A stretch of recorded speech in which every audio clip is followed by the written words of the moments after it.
안녕하세요. 김성학 변호사입니다.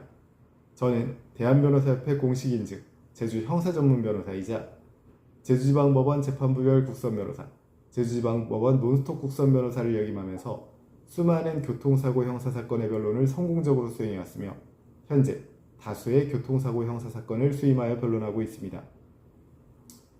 교통사고가 발생했을 때 단순한 물적 피해를 넘어 사람이 다치는 인적사고로 이어질 경우 가해 운전자는 형사처벌의 위험에 노출됩니다. 특히 음주운전, 어린이 보호구역 사고, 횡단보도 보행자 충돌 사고 등은 형사처벌 수위가 높고 피해자와의 형사합의 여부가 사건의 종국적 결과에 큰 영향을 미칩니다. 이때 유용하게 활용할 수 있는 제도가 바로 운전자 보험을 통한 형사합의 제도입니다. 오늘은 제주 교통사고 변호사의 입장에서 운전자 보험이 형사합의에 어떤 도움이 되는지, 진행 과정은 어떠한지에 대해서 자세히 설명드리겠습니다. 운전자 보험은 교통사고 발생 시 발생할 수 있는 형사적 책임, 벌금, 변호사 선임비용, 합의금 등을 보장하는 보험입니다. 자동차 보험이 주로 대인, 대물 손해배상에 집중되어 있다면 운전자 보험은 운전자가 처벌받는 것을 줄여주는 형사적 대응보험이라고 이해하시면 좋습니다. 특히 다음과 같은 상황에서 유용하게 작동합니다. 교통사고로 인한 형사처벌 대상이 되었을 때 피해자와 형사합의를 시도할 경우, 교통사고와 관련한 형사재판이 진행될 경우, 형사합의금 마련할 자금이 부족할 경우 등에 유용하게 활용될 수 있습니다.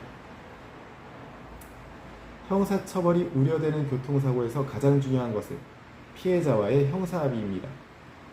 합의가 이루어질 경우에는 다음과 같은 효과가 기대될 수 있습니다. 혐의 없음이나 기소유예 등 불기소 처분 가능성이 증가하고 정식 재판에서 벌금 감경 또는 집행유예 가능성이 상승하며 양형 사유로 인정되어 실형이 면제될 가능성이 제고됩니다.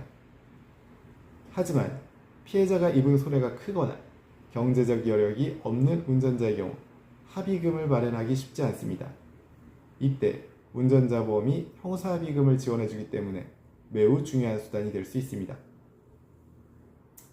운전자 보험을 통한 형사합의 절차 진행에 있어서는 우선 보험사에 사고를 접수할 필요가 있습니다. 교통사고 발생 후 먼저 해당 운전자 보험의 보장 항목을 확인하고 형사합의 지원이 포함되어 있는지 여부를 확인합니다.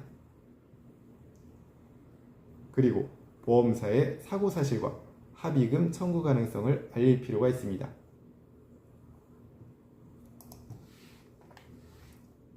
다음으로 피해자와의 합의 협상을 진행할 필요가 있습니다. 보험금 지급 여부가 확정되면 변호인을 통해 피해자 측과 합의 협상을 시작할 필요가 있으며 이때는 다음과 같은 자료가 필요합니다. 사고 경위서, 진단서, 치료비 내역, 피해자 측 요구사항 정리, 그리고 운전자 보험 약관 및 보장 내역 등이 필요합니다. 다음으로 합의서 작성 및 보험금 지급 요청이 필요합니다. 피해자와의 합의가 완료되면 형사합의서를 법적 요건에 맞춰 작성해야 합니다. 이때 유의할 점은 다음과 같습니다.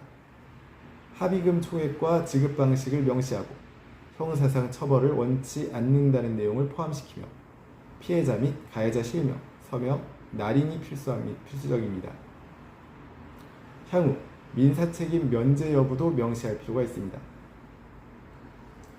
작성된 합의서를 바탕으로 보험사에 합의금 지급을 요청하게 되면 대개 10일 내에 지급이 완료됩니다.